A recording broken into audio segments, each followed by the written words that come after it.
Okay, we're live. Hi, this is William Ramsey. Welcome to William Ramsey Investigates. On today's show, of a very special guest from Canada. His name is Matthe Ehret. His last name is spelled E-H-R-E-T, and he operates a very interesting website. I highly recommend people check it out. It's CanadianPatriot.org. So it's Canadian Patriot, all one word, .org. And he's published a number of books. He has a 3-volume series, Clash of the Two Americas, Volume 1, 2, and 3. One is the Unfinished Symphony. 2 is Open versus Closed Systems Collide. The 3rd is The Birth of a Eurasian Manifest Destiny.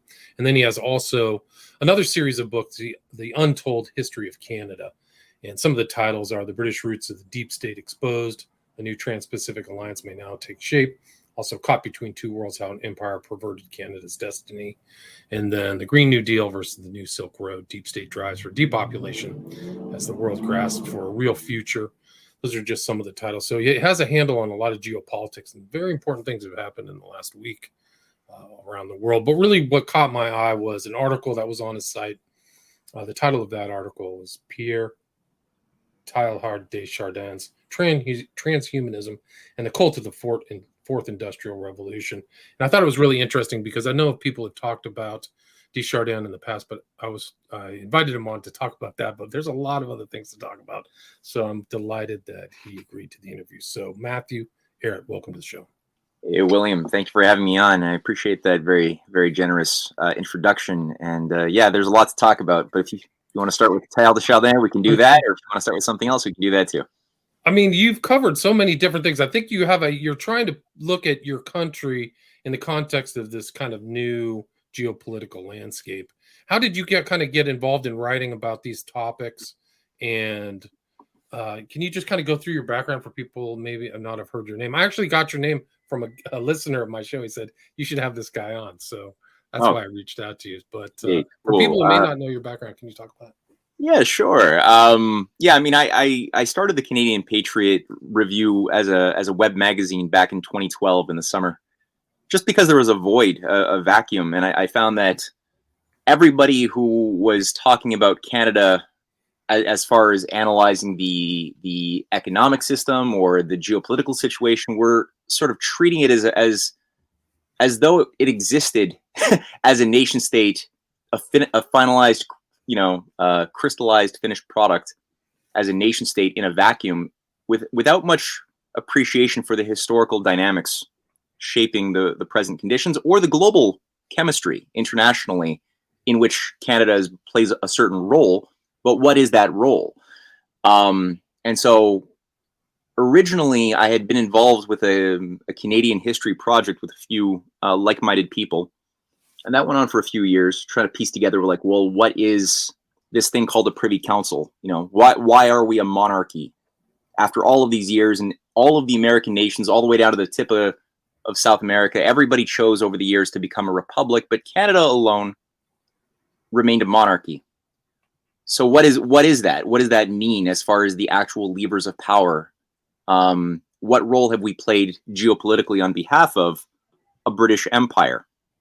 Which, there's the funny hats, the red suits, and all these things were sort of shown in Michael Caine movies. But if you look at really what the British Empire was, it was understood as a globally extended, aspiring world government. There was only 2 forms of organizing your society in the 18th century, 19th century. And either you were going to have an empire with a hereditary elite governing the ship of state, with everybody else as feudal serfs. Maybe they would have a commons, a House of Commons, or the commoners. That's where the name comes from, House of Commons. But really, it would be the lords and the upper aristocrats who would be making the real decision, and the fount of all honors. You'd have this crown institution, this alpha family, the prima inter pares, the first among equals, that would always be maintained to sustain a continuity of systems over generations. They really need that, despite the fact that you have a lot of mediocre minds occupying that position, not very alpha-like people when you look at King Charles. Despite that, they need the bloodline idea. That's the whole way that this type of peculiar government has been arranged for centuries. So Canada has always been a very valuable, as we discovered, chess piece within a broader great game. Usually, and I go through this in the Untold History of Canada book series, Unfortunately, there are fewer things to be proud of as Canadians. There are things to be proud of. I don't want to say it's all crap. It's not all illusion, but there's a lot more reason to see us as a nation that has been kept as a sort of synthetic appendage of the empire, running assassinations of people like Lincoln or JFK, whose deaths you can't understand if you don't look at the British Canadian operations, including Confederacy operations, where John Wilkes Booth, for example, had spent 5 weeks up in the primary Confederate headquarters or intelligence headquarters in North America, which was Montreal, receiving his instructions and his pay to carry out the hit job. Same thing for JFK. And, the idea of Canada has been generally kept as a wedge at different times to prevent a U.S.-Russian system of cooperation, which at various points nearly came very close to setting the stage for an entire new system of cooperation around the world, especially in the wake of Lincoln's victory over the Confederacy. It happened again in the 20th century a couple of times, actually. So Canada's generally been a tool used to destabilize the good. And there have been good people who have fought and used political power at different times to bring about an emancipation and uplifting of the quality of life of people. But they've been largely either written out of history or obscured or slandered to the point that most Canadians don't even know the names of those people who they should really love and cherish. While those people who they tend to think of as their founding fathers, the new godheads and celebrity heroes of our history, like our leading founding father, Johnny MacDonald, I discovered, this guy is he was one of the worst forms of racist imperialists who was slavishly saying that, Canada would, a Britisher I was born, a Britisher I would die. And he worked to keep Canada at a particularly important moment locked within the British system in the 1860s. And he's a person who called for an Aryan Canada, like he wanted to have an Aryan race in policy in our constitution. So it's like these are the people we're told are heroes, or we should respect. No. So anyway, that's sort of where the Canadian Patriot came out of. I was a political activist at the time, working with Lyndon LaRouche. They had a small branch office in Canada. So that was sort of where I cut my teeth doing some political organizing, trying to get a better handle on how do you set up conferences for diplomats or for the embassy staff in Ottawa. So that was a good bit of schooling for me, and like real life schooling. Right. So you say that some of these heroes that are considered heroes in Canada shouldn't be. Who are the people who should be considered heroes? Well, we got people like, this is actually how I started, my Canadian history project originally, was looking at, well, how did those leaps of progress happen? Did the oligarchy, because we've always lived under one form of oligarchy or another. There's never been like a perfectly liberated humanity that didn't have an oligarchy. Now Canada's it's an iron law of oligarchy. Yeah, it's an iron. Yeah. So did the oligarchs just give us improvements in quality of life? Did our technological and scientific progress, these moments of real bursts of quality of life and powers of productivity, did that just occur because imperialists got bored and wanted to give us these good, these things, these big mega infrastructure projects, which we have quite a bit in British Columbia, Alberta, Quebec, Ontario. There's quite a bit that's been done. It wasn't done in the past 50 years. It was done way before that, before I was born. But I wanted to know, like, well, how did this happen? There must have been some fight, because oligarchs never give these things to their slaves. They want to keep their slaves in squalor, as we see with the whole Great Reset ideology today. The idea is create scarcity, get people to be as dumb as possible, and adapt to scarcity, right?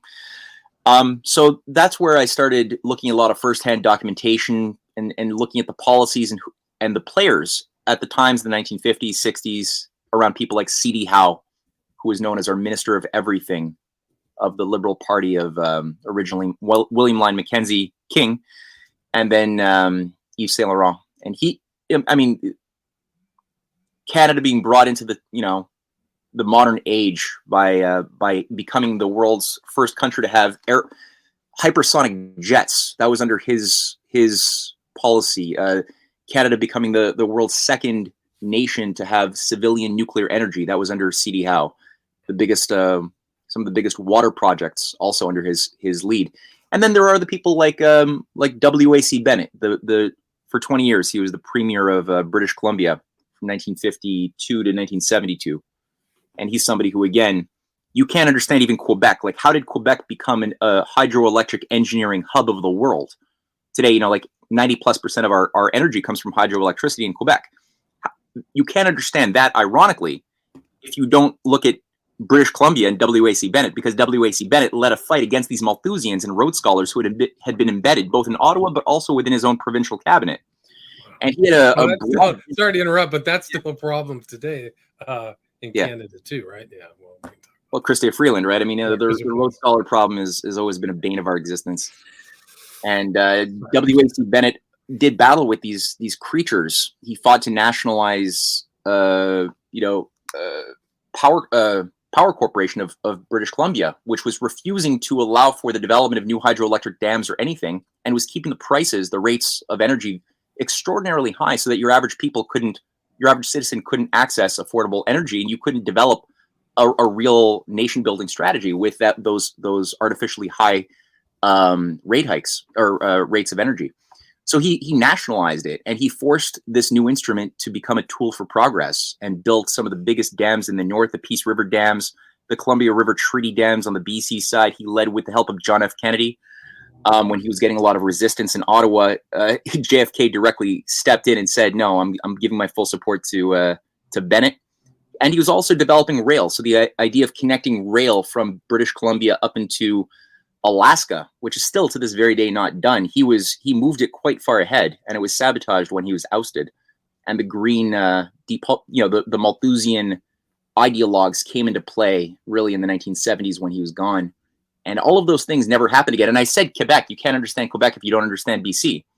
Well, that's because when there was an effort by Jean Lesage and leading figures of the Union Nationale government of Quebec to create a hydroelectric program, they were getting sabotaged by Ottawa. Again, Ottawa was fully under the control of these depopulation freaks.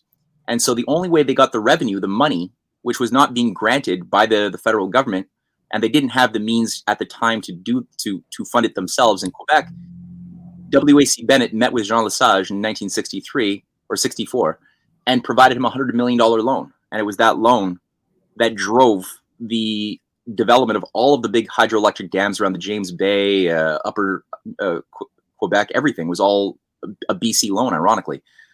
So that's part of, when you look at... Do you think that, sorry to interrupt, but do you think that that's because BC was kind of so far away from the capital and they had autonomy and could implement these things without a lot of oversight from Ottawa? Would you agree with that? Well, Canada is a very peculiar constitutional system, and originally it was set up, the British North America Act, to keep the nation divided amongst the parts, so that you couldn't have a very strong nation. And that was designed by the architects of the Constitution, so that every province would have a lot of authority over how to develop their own natural resources, their medical health systems, their transportation systems. So there's a lot of sovereignty to every province in Canada.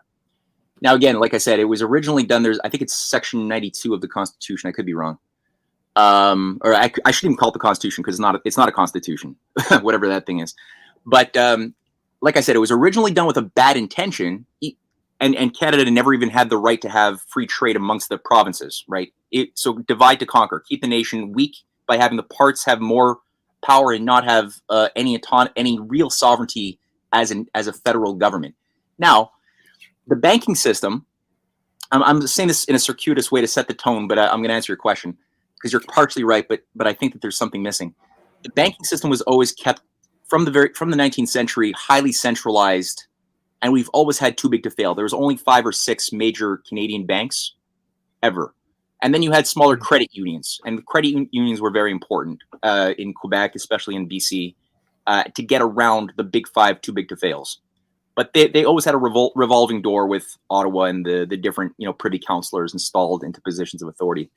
Bennett was able to use this to his advantage. So he was, ultimately Ottawa couldn't say if the BC government was able to, or any province was able to demonstrate that they could afford to carry out a development strategy that was maybe grandiose, but it was not approved by Ottawa, it didn't matter. Ottawa could not stop it. And that helped. But at the same time, and the distance from Ottawa geographically helped, but then again, Alberta also had a lot of distance, and they also had a social credit government around for that same period that Bennett and BC was social credit. So was Alberta. And this is not Chinese social credit, right? This is a very different idea of using the credit of the government to fund the social needs of society. It's a very different concept. And unfortunately, Alberta didn't have a quality of leadership that could really use it to nation build in a dramatic of a fashion as Bennett did, because Bennett was he had a much better grasp of physical economic processes, and he also had an ambition to create a Bank of BC that would be controlled by the BC government. That would be the first time that had ever been done, to get around the Bank of Canada, which had always been run by Rhodes Scholars. Or it was at that time under James Coyne.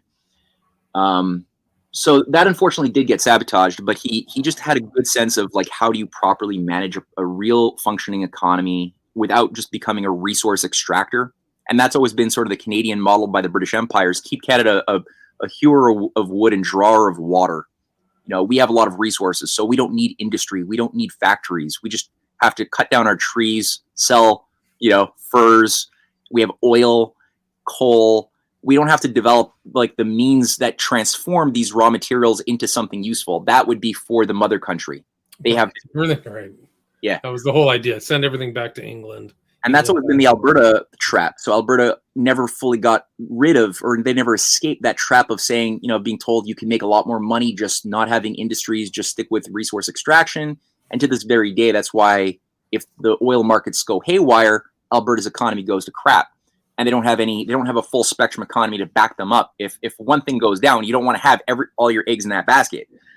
BC didn't have that problem, but at the same time, BC today is a far cry from any of what I'm talking about. It fell far, now it's a liberal freak show, pretty much. They don't really have policy of any grand sort. It's beautiful. BC is beautiful. Gorgeous. It's totally changed. I think half of Vancouver's from China right now. Isn't it the Chinese diaspora there? And it's just completely different, probably than it was under Bennett. Oh, it's super different, and there's an interesting configuration in the Chinese diaspora in Vancouver is different from the San Francisco Chinese diaspora in some interesting ways. And number one is that as a British Canada, it's again a part of you always have to think of Canada as part of a British Commonwealth, right?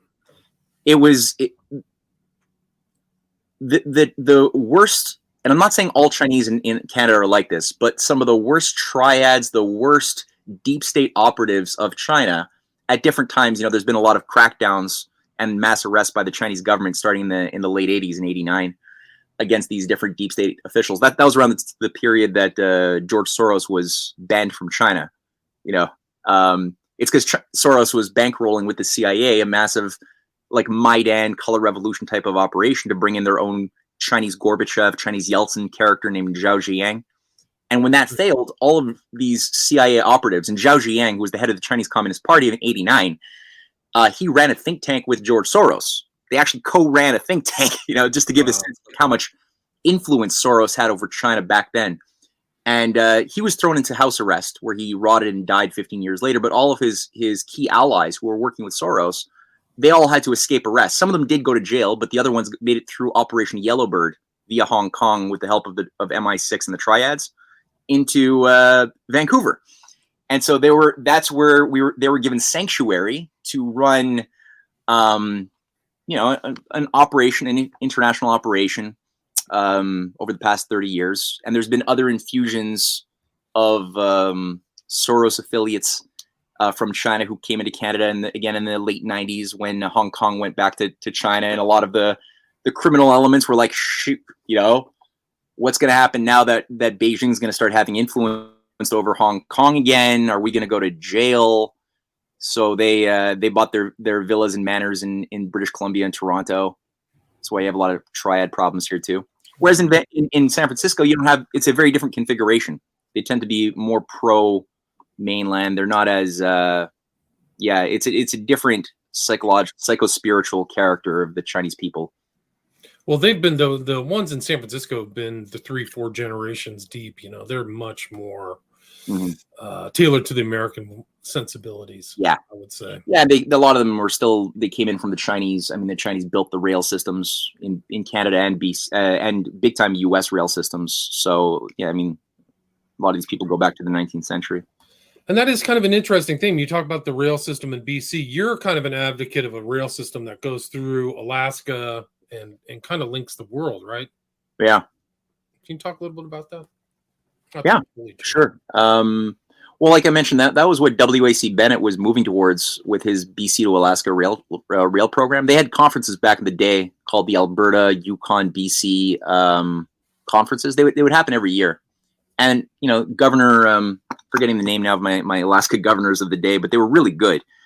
And they all had this great vision of really modernizing, industrializing the Arctic. And that was going to be also part of the Diefenbaker strategy, too, was the Northern vision to have like science cities powered by nuclear energy all across the Arctic from Frobisher Bay, today's Nunavut, all the way up to the Yukon and into northern BC. And so Bennett was very much on top of that.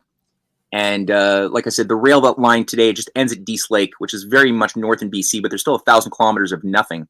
His idea that was, and they call it the rail to nowhere. They were trying to sell it for like $1 because nobody wanted it. And they don't realize, like people make fun of Bennett to this day. They call it Bennett's Folly. Because they called Alaska Seward's Folly too. If you exactly, remember. That's the irony, right? So, and they don't realize that Seward had a broad, grand design. It wasn't just $7 million to buy this giant. I mean, that was a great buy from the Russians. Amazing. Yeah. I mean, and it was all secret diplomacy, right? Like even the British didn't even know it was happening until the last second. And there was a race, right? It was sold in the sale was finalized with Ambassador Edward de Stokel, who was the Russian ambassador to the U.S. in I think it's May 1867, and that's, keep in mind, just about a month before or 2 months before the British North America Act is signed into law in London, establishing Canada as a British Confederacy. So I consider Canada in many ways the British Confederacy operation against the U.S. that worked, because the southern one failed, the northern one functioned. And Seward was always working and negotiating with Cassius Clay, the U.S. ambassador to Russia, some of the best Russians at the time who really loved Lincoln. They were all around Tsar Alexander II. They were the ones who tipped the balance in favor of the U.S. cause, the Union in the Civil War, because what happened in 1863, when everything was looking really bad for Lincoln, Russian ships, battleships, arrived at the coasts of New York and California, and they stayed there for a year.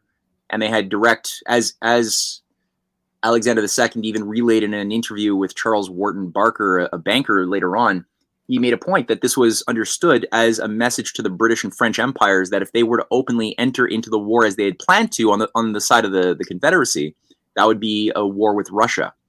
And so that's what kept them from openly getting in there. They were, of course, helping. The British were helping. You know, they were making battleships like the SS Alabama for the Confederate cause, and they were providing money and intelligence, kind of like the U.S. had done with Syria, the Syrian rebels. But they didn't get in openly, and they had 10,000 troops stationed in Canada ready to go. So that the Russians really, really played a big role there. And Russia was studying the American system of Lincoln.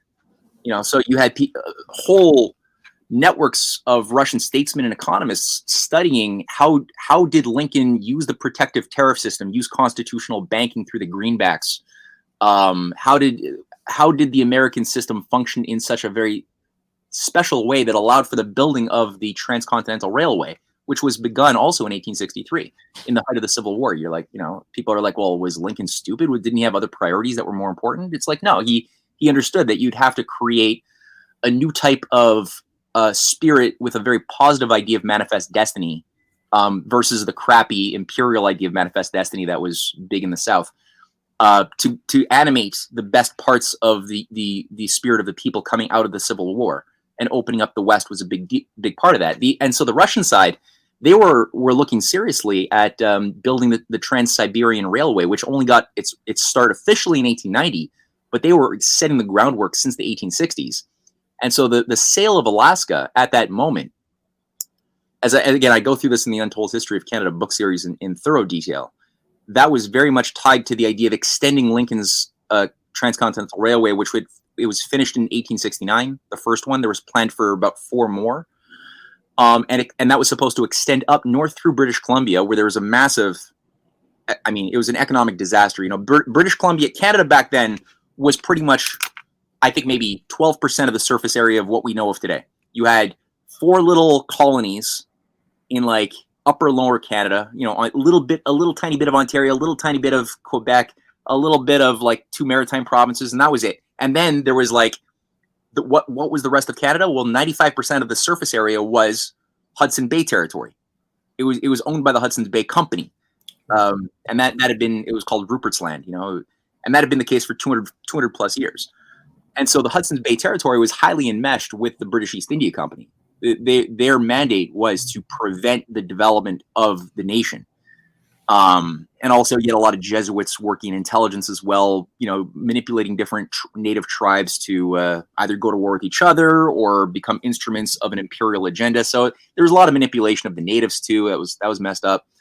But then BC was this isolated lone British colony on the west coast with no connection whatsoever to any other part of BC, of Canada. And they were in an economic, it was a shit situation. It was really bad. The gold rush bubble had popped. There was a lot of despair. There's the only economic relationship that the people in BC had with anyone outside of BC was with California. They had no relationship with Britain. They had tons of debt that they couldn't pay. And so it's no wonder that there was a massive annexation movement of BC, and people like Seward, who was the Secretary of State of Lincoln, for those who might not know. He was working very closely with leading figures within BC. Some of them operated through Masonic lodges because you didn't have, not at the time, I think there was less control over the Masonic lodges, and some of them were used, were operated by very good people. I don't see any evidence of that these days, but that's what it was back in those days. And Stuart, if you don't know, he was involved in the U.S. William Morgan fiasco in New York. He actually was an anti-Masonic Seward. Politician. Yeah, Seward. That's Seward interesting, eh? That's yeah. So he has a very interesting tie with William Morgan, who disappeared, and it was a whole Masonic thing. So he was actually an anti-Masonic politician. Before I had read John Quincy Adams' letters on Freemasonry, and the Morgan situation, and I think it was like the 1837 or something, or 1833. That was a big scandal. Yeah, that was interesting. Now, again, at the time, like in my analysis, there was a greater array of diverse lodges that were not under the same policy in those days. That got diluted. I think the Scottish Rite ended up becoming the hegemonic, dominant Masonic Lodge of the United States, which to this day I don't think there's much that is not Scottish Rite. There might be some, but that's the big one. Yeah, I think you're right. So you know, a lot of people anyway, let's bypass that for the minute because that's a whole discussion unto itself. But the idea was to connect, the rail line up through BC, which was supposed to join the United States, into Alaska, which had just been sold from the Russians to the Americans, and thence into Eurasia with the Trans-Siberian policy program, with a 9,000 kilometer railway extending up to the Bering Strait, which is just separated by a tiny little gap of maybe 100 kilometers. And then there'd be lines going down into China, into Asia, into Africa, into Europe. And so that was the idea, was it was going to be a new type of global system of cooperation. And the system of empire, of a hereditary class that used Malthusian policies to manage populations, keep their victims dumb and underpopulated. That was going to be on its way out. Unfortunately, a bunch of assassinations, from 1880, the death of McKinley, the death of Tsar Alexander II, then the third. And there's about 25 high-level assassinations leading up to Archduke Ferdinand. That was like the age of the highest density of assassinations that I think exist, except for the 60s. And then a couple of wars, a color revolution in Russia, funded by the same Milner group of roundtablers and their Wall Street, appendages like Jacob Schiff funded the Bolshevik Revolution, destabilized Russia sufficiently that momentum was derailed. Forgive the pun. And a couple of wars. Trotsky stayed at the Schiff's residence in New York before being shipped back to Russia. He was That's an asset. crazy. And I know Woodrow Wilson even kicked in. At the time, there were some decent lawmakers in Canada who had a big problem with Trotsky coming through Canada on his way to Britain. And they were like, this is shady. And they arrested him for a few weeks. And it was Woodrow Wilson who directly intervened to get him out of prison. Yeah, that's true. No, but Trotsky was key. He's one of the most, I think, underrated and important figures to understanding the mess of the 20th century and today. People they underestimate the nefarious role of Trotsky and what he represented, which transmogrified, I mean, you see how this thing transformed into the neoconservative agenda when Trotsky was no longer a viable tool, because they always wanted Trotsky as their guy. He was the one who was like working with, he was happy to work with Japanese fascists, Nazi officials, SS, Oswald Mosley. Like, he was so happy. He was willing to do anything. And that meant just turning his whole nation into a slave colony on behalf of these transhumanists. And when that didn't work, Stalin was able to keep hold of power. He kicked out Trotsky, and Trotsky worked for like 13 years outside of Russia to break Russia from the outside with massive fifth columns. So, I mean, the more I look into this, I mean, Stalin we're told there's like these really hardcore myths that have been created and passed down to us that Stalin just made up the Trotsky conspiracy and all these Trotsky fifth columns, that he just like made it all up. No, everything I'm looking at is telling me that it was deep. It infected every branch. It was the deep state of Russia. And Stalin had to do battle with this insane thing. And when Trotsky he was no longer useful in 1940, he was just eliminated. I don't even think it was Russia that killed him. I think he was like just eliminated by his handlers in the West. And but all of his people who were the key Trotskyites, Albert Volstetter, right? James Burnham, his personal secretary, they became the founding fathers of neoconservatism. Neoconservatism, right? Yeah. Right. Who are still around, like Vreeland, right? Vreeland and her husband or whatever. Not Vreeland. What's this woman's name right here? Kagan and Newland. Kagan, yeah. Kagan and his wife, right? Yeah, they seem to come right out of that whole trend. It's messed up. Yeah. Wow. So the past is precedent, right? Past comes to the fore. And I mean, you talk about these transhumanists, you talk about these, I mean, it goes back, and that's kind of the article that we talked over that kind of was the intro to your work. This one right here, Pierre Teilhard de Chardin and the Cult of the Fourth. So we're in the hands of these WEF people, but their ideas go back. They go back to him and coming out of Darwinism, evolution. Can you talk a little bit about that?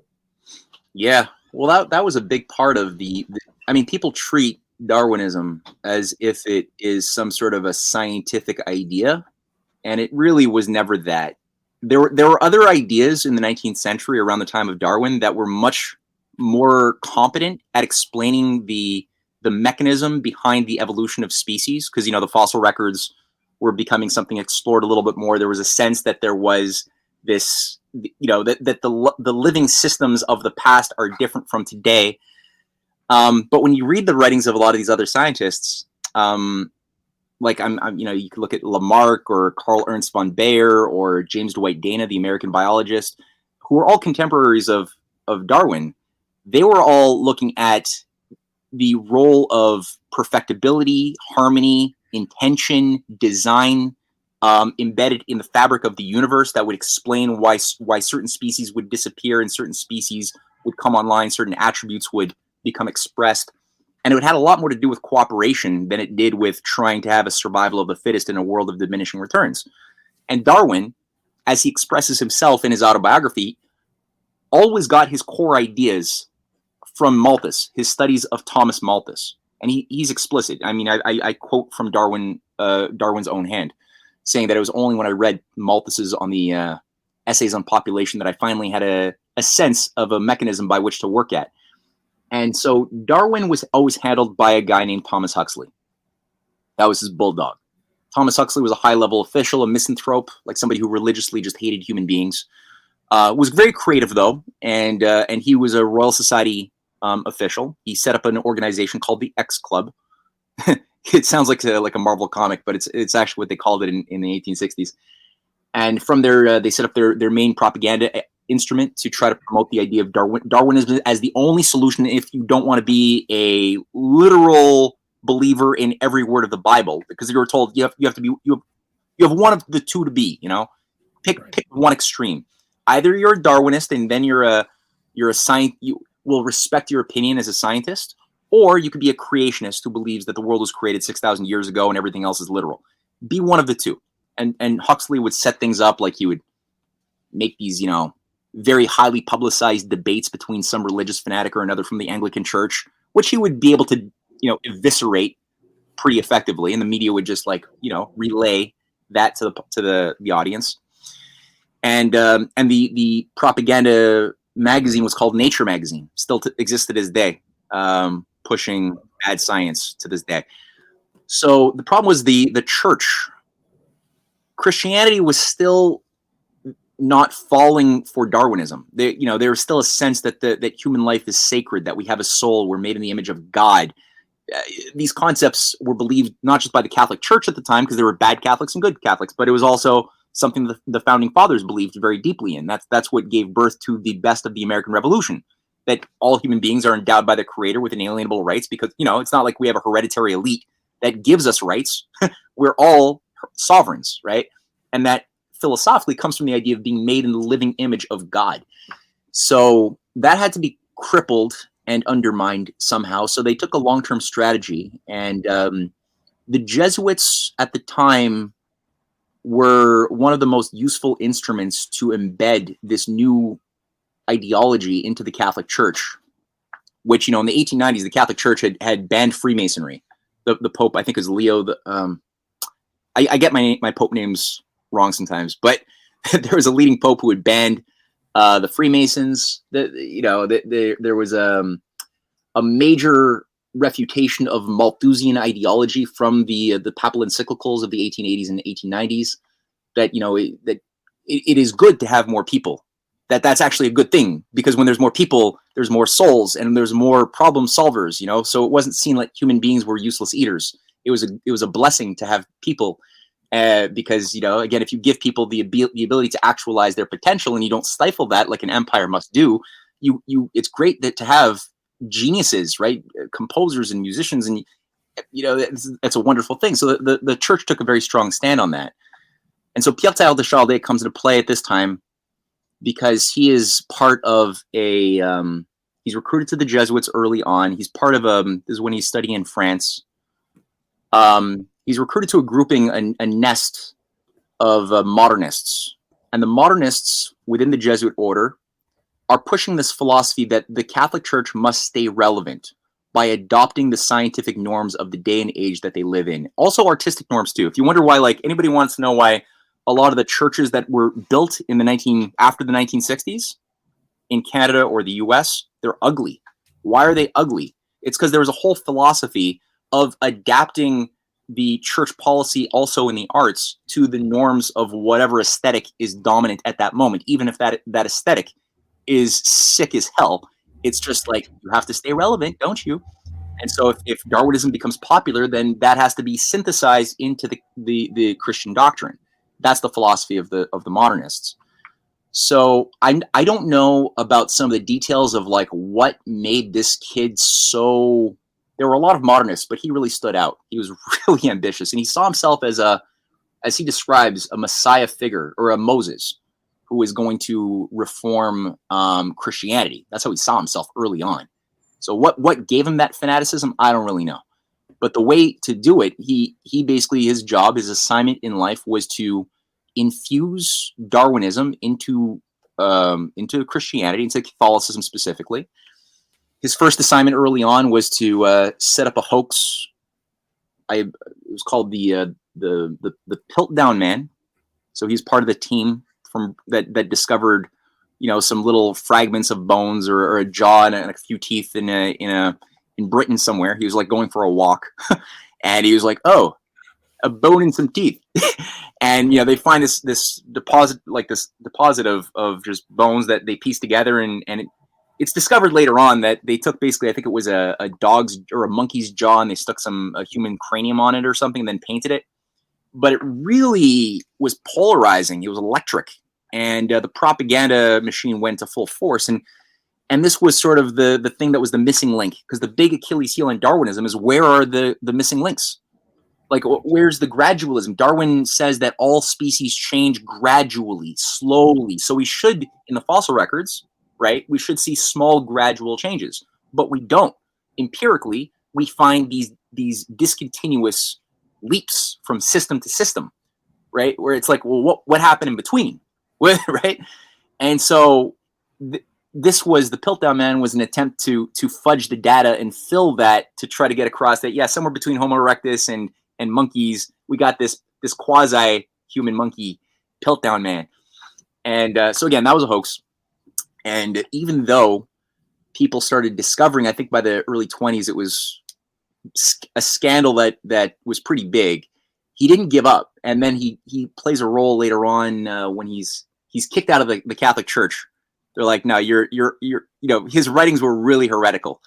Like really he was trying to move way too fast with what he was doing. And they kicked him out. And they said, you're not allowed. They kicked him. They said, you can be in the church, but you're going to be in China. We're going to stick you as far as away from any influence that we can imagine. They put him in China. They said, you're not allowed to teach. You can't write or publish.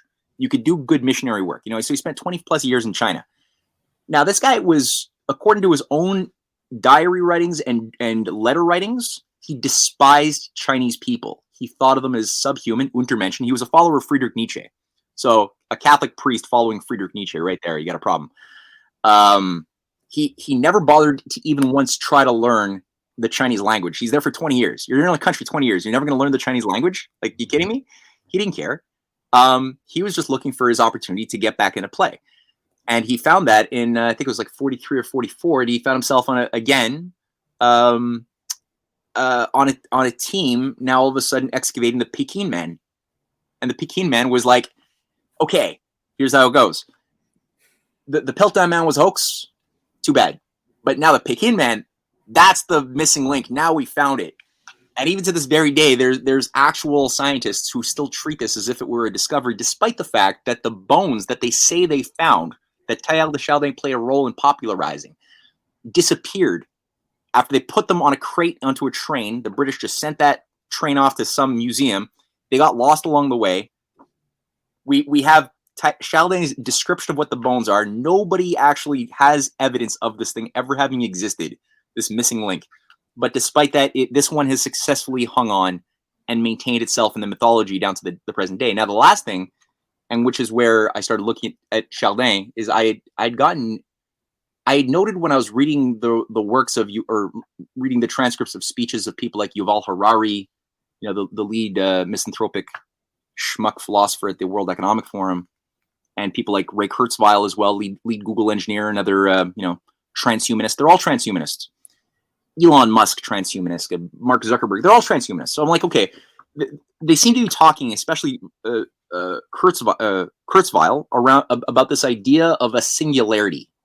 And they all seem to be using this very Darwinian language, but it's not a randomness, because at least the version of Darwin that's popularized to the masses, the plebes, it's premised around the idea of a random function, that there's just like random mutations happening.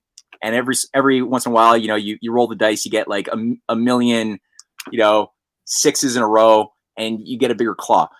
Now, the version of Darwinism that is actually passed down amongst the elites is not random. They have an idea of eugenics, and eugenics is sort of the applied application of the Darwinian theory to human systems, which is just Malthusianism, really, with a bit more of a scientific veneer around weeding out the unfit in a push to create a new race that would be the most fit.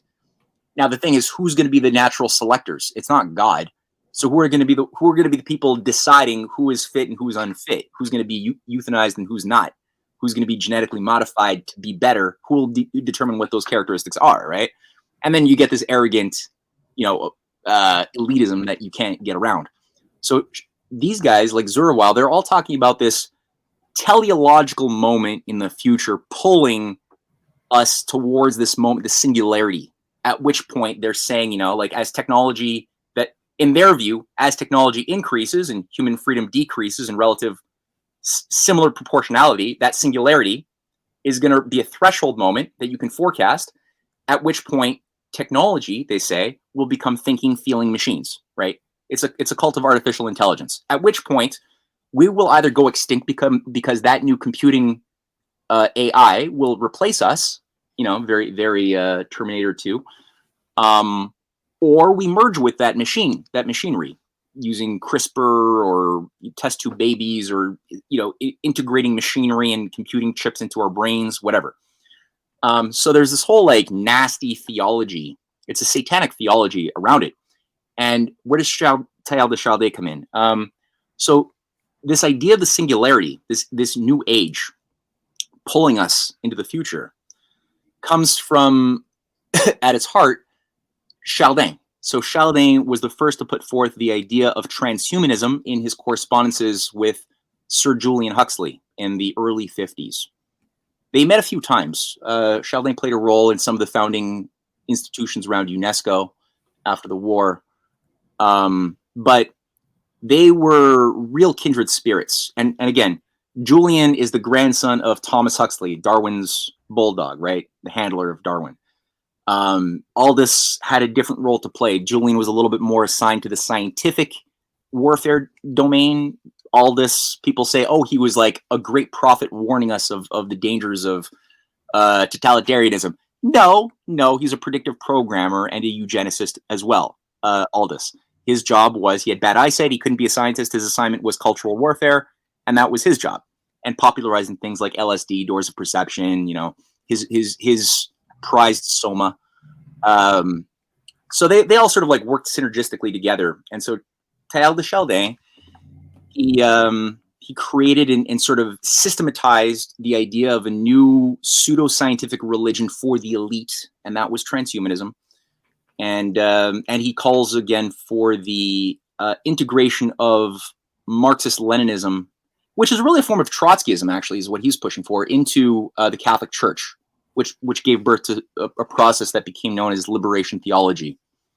A lot of the figures were good people who got pulled into it in the 1970s, but really it was used as part of a geopolitical tool. And a lot of these priests, these Jesuit priests, were like fighting with AK-47s, with Sandinistas and other Latin American rebels and stuff, which is where there's a big Catholic population. A lot of them were sabotaged as well, like because the way the Jesuits operate is it's sort of like this hierarchy, right? With generals above you, and so you have sort of like this anti-pope figure at the top of the food chain, kind of like a very Masonic type of structure, constantly testing the lower initiates along the way all the time. So the initiates are putting themselves through different forms of self-brainwashing, ego stripping through the meditations of Ignatius Loyola. They're basically inducing themselves, as Loyola says, you have to bring yourself into a conviction that snow is black, or no, that white is black if your superior says it to be so. You can't ask questions, and you have to believe it. You have to like pass a lie detector test, right? So that is a lot of self-conditioning to get to that place where you're doing that and just becoming an obedient tool, not asking questions. You have to let go of your sovereignty. And so for those who pass the tests and are brought into the upper level management, they find themselves, like in the case of the Jesuits in South America, often working with the fascist right-wing governments of, let's say, Pinochet or these other groups put in power by Kissinger, Schultz, and others, which is part of the big reform in the 1960s and 70s, right? Is you put in a bunch of like Nazi collaborators advising governments, because a lot of the Nazis were brought into South America, right? They were integrated by Alan Dulles into the CIA, into MI6, like Bandera. That's what's behind the problem of Ukraine today. It's that there's been a careful cultivation of Nazis over many, many generations. And they I did this. think Klaus Barbie was like a high-ranking member of Ecuador, or one of those smaller countries in South America. Exactly. Exactly. Yeah. And ran their Klaus tortures. Barbie was not alone. And so you find that a lot of the higher order Jesuits are also working with the Nazi right-wing fascist governments supported by the CIA, and using their lower useful idiot liberation theologians who are like fighting with the rebels because they got a heart, they see the injustice and they're like, well, we got to do something. We can't just pray. We should like fight to stop the tyrannical dictatorship, and if that means picking up a rifle, we do that. Now, at the same time, they were often just used and thrown away like toilet paper and sabotaged. So it's this whole thing. It's nasty. But that's what Pope Francis. So also Pope Francis, I think, is I mean, I was going to say closet transhumanist, but I think he's out of the closet at this point. Like he's integrated the Catholic Church into the World Economic Forum on so many levels, with the Rothschilds on the Council for Inclusive Capitalism and all this other crap. So I heard he had an Operation Condor connection. He did. I got to look more into that. I know Michel Chusudovsky, who runs Global Research, did a really good article on that I have to study. But yeah, he was working with some hardcore, nefarious right-wing governments and CIA operatives in the 70s and killed a lot of priests and innocent people. He made a name for himself. Yeah, there's all kinds of secret wars going on. They used to take leftists and fly them out over the ocean and just chuck them out of the plane. It's terrible. Disappeared them. Yeah, bad stuff. Yeah, crazy. So, but you see that this kind of history, intellectual history, goes back through Chardin. So what you're seeing played out today, Harari, who's a monster, and these other characters, has its ideological heritage goes through Chardin, right? Yeah, and some more than others. Right? They kind of just relifted his concepts and rebranded them or renamed them, right? Yeah. I mean, I don't know how original a thinker he is. He was definitely enthusiastic. That's for sure. But like he was tightly in bed. There's some of these grand strategists are very useful. Like Yuval Harari describes in one of his speeches, that I've listened to way too many of these speeches by Harari. They're so disgusting. It's like watching a train wreck, though. You just can't help it. He describes how H.G. Wells was his earliest inspiration to become a philosopher, and he was reading H.G. Wells's Outlines of History. Wow. And Wells is, again, one of these high-level, I would put him on par with Chardin, or even a little bit higher, as far as an intellectual grand strategist. Maybe Bertrand Russell. I would say Bertrand Russell and H.G. Wells are probably of the highest order grand strategists of the 20th century, at least, both being Fabian Society operatives and high-level. I mean, again, eugenicists, Darwinists, right? Well, yeah, I mean, H.G. Wells was a student of Thomas Huxley directly. He was a direct student, and he was a devout eugenicist. Again, like these people all believed in a creation of the name transhumanism didn't enter the lexicon yet, but that's really what it was. That's what eugenicists are. That's what Nazis were. It's, you believe in the Untermenschen, the underhumans that have to be exterminated. Of all races and creeds, they're not really specific against like black people or Jews specifically. It's really just there's a whole category of humans that have to be eliminated and weeded out, and then the Hitler, the brown-headed, brown-eyed Hitler with the Jewish grandma would talk about the great, Aryan race of blue-eyed, blonde, Übermenschen, over humans, better than humans, who would be the breed for tomorrow that we'd have to and people this is so embedded with the entire, genetic therapy revolution of the 1970s that really took hold with the sequencing of the human genome, and people like Epstein, even Epstein was a big backer financially of a lot of this crap, and he had a whole weird ranch somewhere in Mexico, I think, or maybe it's in New Mexico. Yeah, New Mexico. That's it. Yeah, where he's trying to breed a new race of humans with female sex slaves to plant his seed, who he's dubbed himself to be the best of the best. So of course he's got to spread his seed. It's weird. It really is religious. It's very strange, and he had a lot of friends in this kind of modern eugenicist movement. A lot of people who are around, kind of influencing other people. I think it's interesting. Harari too. You have to put him in that same line, doesn't he? he's a full-on evolutionary biologist, right? I mean, doesn't he time the beginning of man coming out of, whatever. What's the book? The title of his book that we're Homo BC or Homo whatever. Like, yeah, I forgot what it was. I think he's one of those. He's one of those Darwinist types, I think.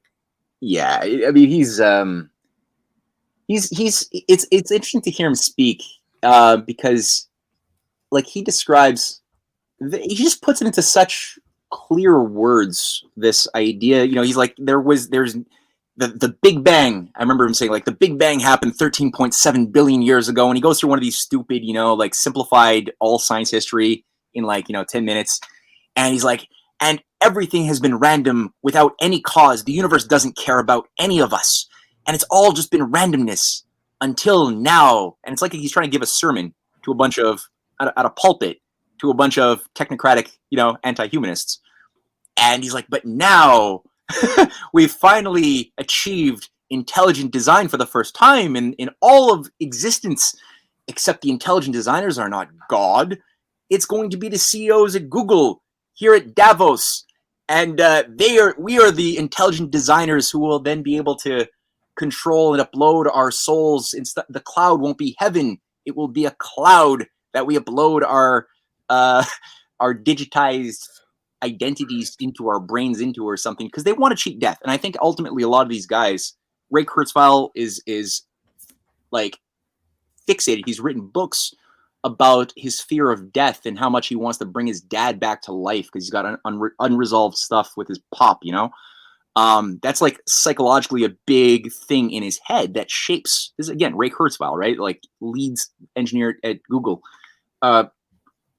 Harari is, he's a pathetic character who's been really, he's probably been abused a lot. He's afraid of death.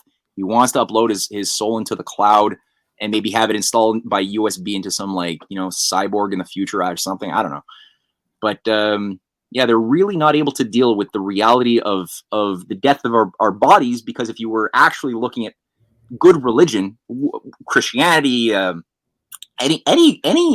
healthy approach to, like, a religious identity puts first and foremost the fact that we're going to die and our soul is immortal and our soul is made by God. And you have to live according to that fact, and when you do, you can really become a wise person on a much, much faster pace than if you lack that and you're floating from moment to moment, try to find some sensual gratification to give you a little bit of sense of meaning or cover up the lack of meaning in your life, which, all of these blue bloods, they're useless eaters, right? Like, they're born. They're the useless eaters, right? Sure, right? They have no skills. They have no trade. They're useless. They're just feeding. Like, look at the royal family, right? Like, they're getting millions of dollars every year from taxpayers across the Commonwealth to do nothing. That's their job, is to do nothing. Though they do things, but their job is to do nothing and just live in castles.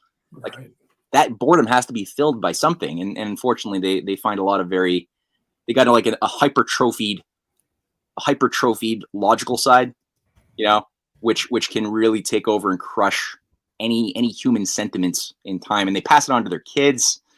It's really sad. It is sad. I mean, and that's really, they say the New World Order is the old world order. It's like the same old people who want to make these changes are these old heraldry families from all over the globe, really, not just the royal family. Yeah, nothing new under the sun. They're the ones who were trying to make this change. WEF. I think their attempted propaganda was reversed and sent back against them. I think the people realize that WEF is just social poison. So I think they didn't really do a good job of getting their ideas across to the general population. Maybe they did to the elites or the people, the politicians, but I think the rank and file citizen is just like, this is a horror show. Yeah, I think they push people to the max at this point. Like, there's a certain, the population we did allow ourselves to become overly corrupted. It's not just it's all the elite's fault. It's too easy to say that. The fate, as who is it? Cassius said in Julius Caesar, the fate, dear Brutus, is not in our stars, but in ourselves, that we are underlings.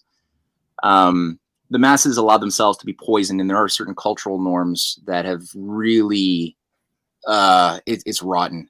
And so people have to, I mean, I think the last couple of years has been a big learning curve for a ton of people who have become much better, much wiser people in the course of having to let go of a lot of the the sacred cow illusions that they had been holding on to for a long time, and making some discoveries fast. But no, they can't sell this stuff to the population. You know, they have to wrap it. I mean, that's why Yuval Harari says like the only solution for the useless class is drugs and video games, because they know they can't intellectually get people to, in a popular, create a popular movement around depopulating ourselves or like owning nothing and being happy. They can't do that. So the best that they can come up with is, well, just try to pump them with as many drugs and video games and meta, immersion distractions, bread and circuses, the modern 21st century bread and circuses. Exactly. Maybe they won't mind being euthanized, if we do that, maybe. But they're out of ideas. Matt, can I, we're at about 60 minutes. Do you have time for a few questions? Yeah, absolutely. Sure. Hill Doggy is asking, can you ask Matt about his time with the LaRouche organization? Yeah, for sure. Well, that was a really positive overall experience. I was involved with them as a volunteer full-time for almost full-time between 2006 and 2017. And I had sort of been going through a bit of turmoil after, I had made a lot of my discoveries about 9/11, international bankers, all this stuff in around 2003. And I went, it was like for all of us, it's traumatic to discover that you've been living in a cave, and all of the popular beliefs of everybody around you that you've been living by, and the traditions are all just shadows on a cave wall cast to make you stupid and bring you into a slaughterhouse. Like, that's painful. So I didn't let that go, and it really bothered me. And I was writing a lot, but I didn't have solutions. So at a certain point, I just said, I'm gonna shut up. I'm either making a pest of myself, only talking about conspiracy theories all the time. And when I do a good job, if I am effective, it's the consequence is usually just depressing people, or they think I'm nuts. So I'm like, neither one is that useful. So I'm just gonna, integrate back as best I can into the Shadowlands and just try to like float and see what happens. But I was like, in the back of my mind, I had made a commitment. If I do ever come across viable solutions at any time, I will fight for that. And it took me a long time to come to those, until I was on a smoke break after work one day, and on a work break. And there was a political table, and it was a small outfit from the LaRouche organization in Canada. And they had maybe 8 or 9 people in Canada. I didn't even know about that. I thought I was pretty smart, and I didn't even know who this LaRouche guy was. And they had signage, like stop depopulation, a bunch of things that captured my attention. I started a conversation. It was a literature table. And I took some of the literature, and I was impressed by the idea that there is a fight and an organized, this movement around LaRouche was dead now. He died in 2019 at the age of 96. But he had spent 50 years setting up an international array of organizations in Europe and in the Philippines and South America. And there's a policy orientation that I could get my mind around. I could see it working. That's where the idea of the Bering Strait as a very important game-changing policy for the past hundreds of years came into my perception. I didn't know about that. I didn't care about rail development until I started really thinking about it from that standpoint.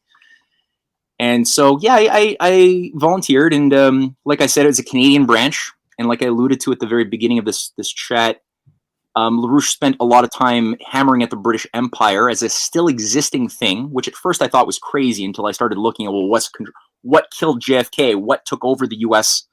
Economy, the U.S. Government, especially since the 60s? And I started realizing it's actually British. It's British intelligence. It's City of London. It's not American. The American nation and the American people didn't even benefit for the past 50 years of globalization, right? Everything is weaker. So if it was the U.S. empire, as I had been led to believe, why did the U.S. empire destroy itself and its own people? So I was like, okay, makes sense. It's a foreign entity. And then the problem, like I said, we're in Canada, and I'm like, well, Canada's British. So how does that impact my world? And nobody really did that work. So there was a big blank spot, and I'm trying to like talk to Canadians, doing my political organizing and trying to convince them to impeach Dick Cheney or impeach Barack Obama from Canada. And there's a bit of a disconnect, because I could prove that it needs to happen, but when I'm talking to somebody from like Quebec or Toronto, your job as a citizen of Canada is to impeach the U.S. president. Like you're not going to have a connection. You lose people. So that's where that Canadian History Project got started, with a few people who shared my frustration, and we decided to start doing some work, and the discoveries were amazing, and we couldn't get them published anywhere. And that's where I was like, well, if I can't get them published anywhere, let's start our own journal. And we did that. And that's been something I let it die for a little bit when I parted ways with the LaRouche organization in 2017. Personality differences with some people. Still, I have no problems with the organization's policies at all. I'll defend that. But I let the Canadian Patriot sort of die for a couple of years. But then one day I went back to, after Trump had gotten elected, I went back to the dashboard of the website just for shits and giggles, just to see like, how's the traffic, I'm not trying to do anything. I hadn't put a new post up, and I found that I was getting like 1,000 hits a day. And I'm like, wait a minute, there's a hunger. So I decided to revive that and I incorporated that into my political writings and what have you. So nice. And you've done a lot of these like kind of books with other authors. So it's you and some names I'm not familiar with, but you're working with other people to kind of blow the dust off certain. Oh yeah, I couldn't do this by myself. This was a team effort. And the first book, The Untold History of Canada, I did the foreword, but the content on that's the one with Benjamin Franklin in Canada, because Ben Franklin was up here in Canada for several weeks trying to organize to get Quebec to be the 14th colony to go to the Continental Congress and sign the Declaration of Independence. And there was a lot of sabotage. But that book was written by Pierre Baudry, who's an incredible researcher, a former professor at the Université de Montréal. He joined the LaRouche organization in the 70s. But he did some amazing work that got me my engine really revved. And my current trilogy that you see up there, The Clash of the Two Americas, I've co-written with my wife, Cynthia Chung. She's also a wonderful writer, and she's going to be putting out her own first book in the next 2 weeks or so on another angle to how the U.S. intelligence was purged by the British. Interesting. Do you have a title for it? Or are you able to? It's going to be, I don't want to bastardize it, but I think it's Why the Black Sun Never Set on the British Empire. And it's going to have a picture of the black sun of the occult, the Nazi. Sun and Rod. Yeah, exactly. And it's going to go a lot into Operation Gladio. She really unpacks and takes a lot of time getting at the Operation Gladio from the incorporation of Japanese fascists, Nazis, Italian fascists into U.S. and MI6 intelligence agencies. It's going to be scary. Good scary. Interesting. I'd like to interview her about that. And somebody asked, Yodi Bear asks, as populism rises in Canada, do you think Poilievre or Bernier could change the direction of Canada? Voted in as PM. Well, I don't know. I mean, I was very impressed by the mass organization, like the mass organizing that I saw with my own eyes on the ground in Ottawa and all across Canada around the February truckers convoy. That was very, very well done. That couldn't have happened from the political class. I mean, Bernier and Poilievre are at the worst, or at the best, I should say at the best, I believe that they are disturbers of the transhumanist agenda. I don't think that these types of personalities would go along with the transhumanist program. I do think that they would be more inclined to be influenced by the masses, those who elected them. I've got major problems with both of them in terms of how they are both economically incompetent, and ultimately both believe that faced with a systemic economic breakdown as we are currently living in right now, both of them believe that it's the job of the government to do absolutely nothing, because they both believe in what's called creative destruction. In my mind, that is criminally incompetent if you believe in such an absurd idea as creative destruction. And I actually spoke to Bernier a couple of months back at a town hall event in Montreal, and I asked him this question. People could see it up on my website, and his response was just that the collapse has to happen. The best we can do is try to love our neighbors and our family and hope for the best. And I believe that coming out of the collapse, we'll have like a new system of gold-backed currencies with Bitcoin. And it's like, you're not thinking. Like, it was the most idiotic, lobotomized, mystical answer that's useless in a time of crisis.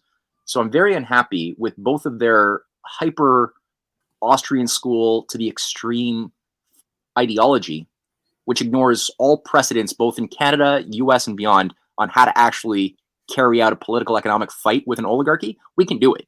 There are instruments that are available to us to carry out that fight and defend people and build an economy. We can do all of those things, but they don't know how to do that. So that's where, for me, I always have that criticism. And if they can change, great. Gotcha. And is there anything you'd like to add, Matt, before we wrap this up? I got to run out. Your website, again, is CanadianPatriot.org, right? So people can buy your books there, right? Yeah, they can buy the books there for sure. Easy to find, CanadianPatriot.org. There's also RisingTideFoundation.net, which my wife is the president of. It's a nonprofit, more educational oriented, also based in Canada. So that's RisingTideFoundation.net. The last thing I would say is, if people want to get my Substack, every day I put out a video or an article on Substack. That's MatthewEhret.substack.com. Now, the last thing is, if you don't have money, I understand the economy's kicked a lot of people's asses. Not a big deal. Send me an email and I'll send you some free PDFs of the books at Canadian Patriot 1776 at tutanota.com, tutanota.com, and I'll shoot you the PDFs. Awesome. And I will put those links in the show notes. So it's your website is, again, CanadianPatriot.org, then the Rising Tide Foundation, which is all one word, RisingTideFoundation.net. And then I'll also include your email. But fascinating talk. Thanks so much for sharing all that knowledge. Really interesting. And I really appreciate it. Hey, me too. It was a lot of fun. And anytime you'd like to do it again or talk to my wife about her new book, then I'll hook it up. I'll shoot you an email. Thanks so much, Matt. I appreciate it. Take care. All right. Stay there.